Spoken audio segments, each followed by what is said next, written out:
मछली जीवित नहीं रह सकती। अगर पतिव्रता पत्नी है तो वो भी बिना पति के कैसे जी सके।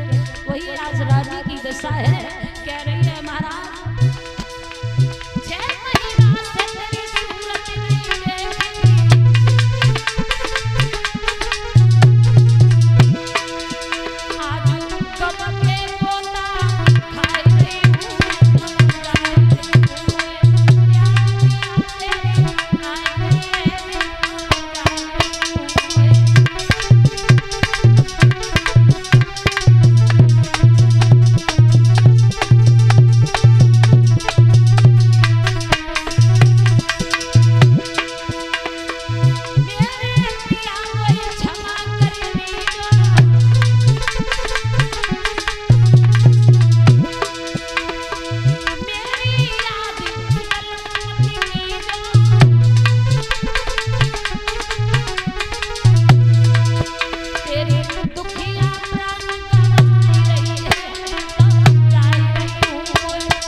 कोई सुख न दे सकी, लेकिन माफ करना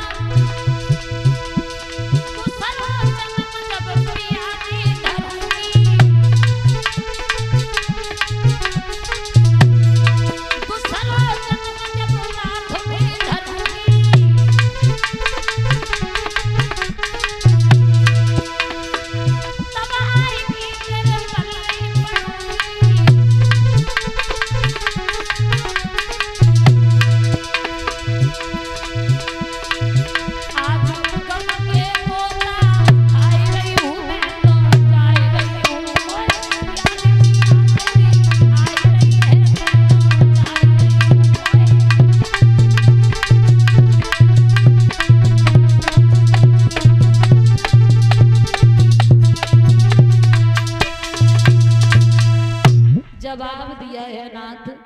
दूसरा जन्म जब लूंगी तो भगवान से कहूंगी प्रभु हम सारे सुख तुम्हें दे सके, पुत्र का सुख दे सकूं। आज रानी जब मरने के लिए चली है तो नारद ने देख लिया इतने दुख हैं इसके जीवन में, ये जिएगी नहीं अगर इसे नहीं रोका गया तो। नारद बीड़ा लेके पहुंच गए इस घोर अंधेरे जंगल में, तुम कहाँ जा रही हो? तो जवाब दिया है महाराज संत तो परम ज्ञानी होते हैं और आप खुद सोच समझ इशारा खुद सोच सकते हो कि आधी रात के वक्त में आखिर जा रही हूँ तो कोई ना कोई ऐसा दुख जरूर होगा। आखिर तुम भी तो बताओ ऐसी कौन सी मुसीबत है जो आधी रात के वक्त घर से निकल पड़ी है? जवाब दिया महाराज मेरे पति मेरी कोख से कोई पुत्र नहीं हुआ तो मैंने अपने पति की दूसरी शादी करवाई। सोचा तो बहुत कुछ था कि सौत घर में आएगी तो घर को अच्छा बना देगी, बहुत आराम देगी, सुख देगी, लेकिन महाराज नहीं पता था कि घर को बर्बाद कर देगी अगर दूसरी शादी कर ली तो। हाथ जोड़ के बोली है सुनो आवाज, मेरी गई उम्र सब बीती, गई उम्र सब बीती अब कोई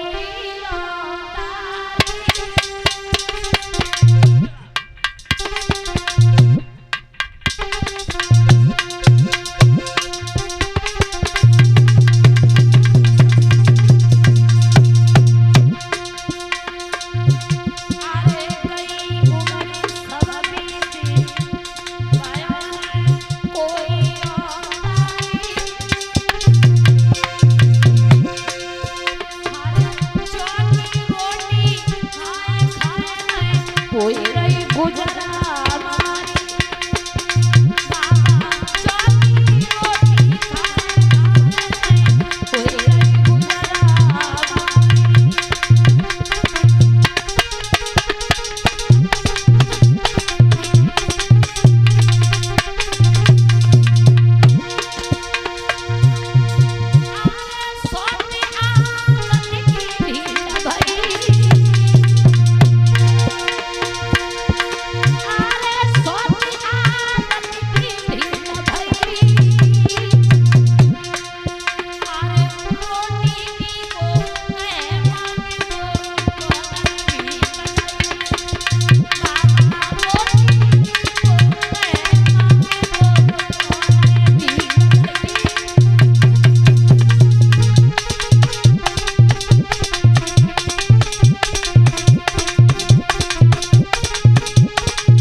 बाबा सौत आंगन में आई, सोचा था घर को अच्छा बना देगी, सब सुख मिल जाएंगे, लेकिन सौत ने हमें ही घर से निकाल दिया।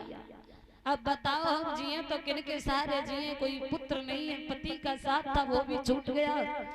नारद कहने लगे आत्महत्या महापाप होता है, पापों में सबसे बड़ा पाप होता है आत्महत्या करना। जीवन में चाहे कितना भी संकट आ जाए, लेकिन कभी मरने की न सोचना। जीवन संघर्षों का ही जीवन होता है, कठिनाइयों का सामना करना ही जिंदगी है। जिंदगी में अगर जरा सा संकट आ गया, मुसीबत आ गई, तो लोग मरने को भाग देते, कोई फांसी लगाता है, कोई जहर खा लेता है, लेकिन ऐसा कभी मत करना, बिल्कुल नहीं।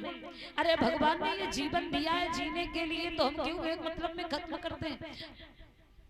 इंसान तो वो है, संकट में भी संकट का सामना करना चाहिए। लिखा है ना, इंसान वो है जो हिम्मत न हारे,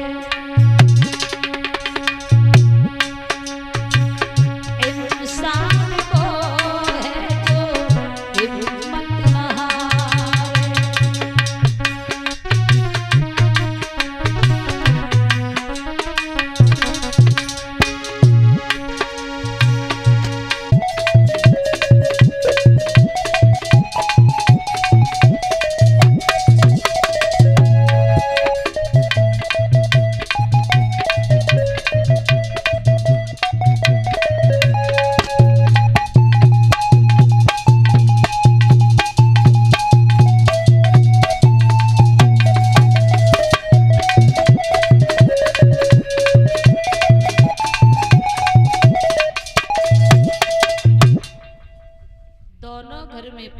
जन्म हुआ। परमात्मा की भी लीला बड़ी विलक्षण है। अगर पुत्र ही होना था और बड़ी रानी के ही पहले पुत्र होना था तो दूसरी शादी करवाई, जैसे पहले ही आंगन में पुत्र हो जाता तो काय को इतने कष्ट मिलते, काय को ये जंगल में झोपड़ी बना के रहते। दोनों आंगन जब हरे भरे हुए हैं, दोनों आंगन में पुत्र पैदा हुआ है। उत्तानपाद महाराज ने बहुत खुशी मनाई है। नामकरण संस्कार हुआ तो जो बड़ी रानी का पुत्र था उसका नाम ध्रुव रख दिया, और जो छोटी रानी ने पुत्र को जन्म दिया उसका नाम उत्तम रख दिया। धीरे धीरे ये दोनों पुत्र बड़े हुए हैं। एक बार जोर से जयकारा लगा दो। आधे लोग सोए रहे हैं, कम से कम हम कुछ कह वो नहीं चाह रहे, सोच रहे घर वाली रिश्तेदारी। आइए बोलेंगे सभी लोग।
चुगली करने वाले खत्म हो जाए हैं। हाँ चुगला महीनों जिन्ने घर निगराए, चुगला महीनों जिन्ने घर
दोनों भैया जो हैं वो बहुत प्रेम है। एक दिन उत्तानपाद की सभा में पहुंचे हैं। उत्तानपाद ने ध्रुव को गोद में बिठा लिया, उत्तम को नीचे खड़ा कर लिया। एक चुगला सभा में बैठा था, जाकर रानी से चुगली करी, महारानी तुम आओ पुत्र जमीन पे खड़ो है, सौत को पुत्र गोदी में बैठो है। वो सूखे पत्तन पे सोए वाले की इतनी हिम्मत जो महाराज की गोदी में बैठा है। एकदम से रानी भागी है, ध्रुव की बांह पकड़ के नीचे उतार दिया। दुष्ट अब आगे तू इस गोद में बैठने के लायक नहीं है।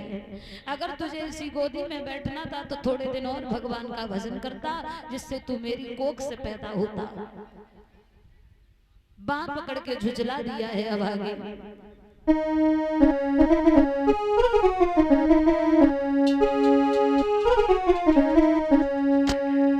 बांह पकड़ के रानी बोली है ध्रुव से, अरे दुष्ट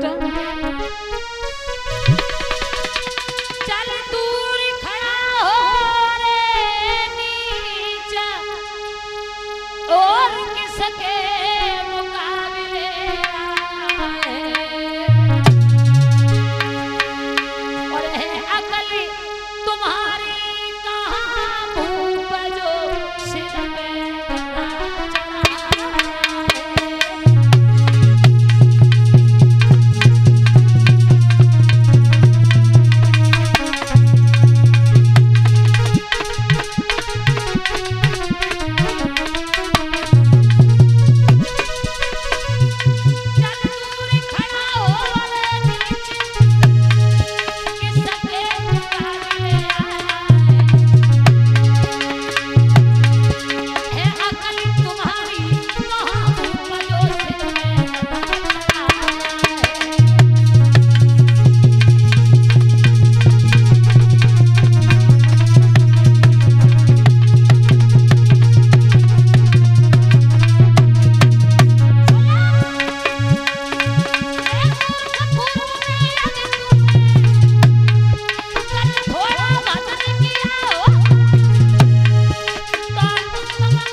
जवाब दिया, अरे दुष्ट अगर तुझे जई बोधी की शौक थी तो थोड़े दिन और भगवान का भजन करता, तू मेरी कोख से पैदा होता। इतनी जल्दी उस सुनीति की गोद में तूने जन्म ले लिया, अब तू इस गोद में बैठने की चेष्टा करता है। अरे ये गोदी तो मेरे बेटा उत्तम की है, इस गोद में तू याद तुम्हारी आती है और मेरा जीवन इधर है। जब याद तुम्हारी आती है मेरा जीवन आता।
महेश भैया ताली बजाए हैं।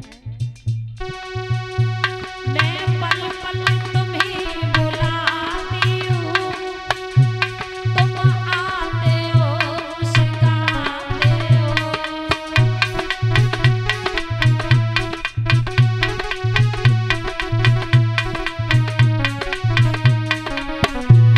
मुस्का करके छुप जाते हो, क्या यही तुम्हें सुहाता है। मुस्का करके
एक बार तो आकर अपना लो, अब तुम भी रहा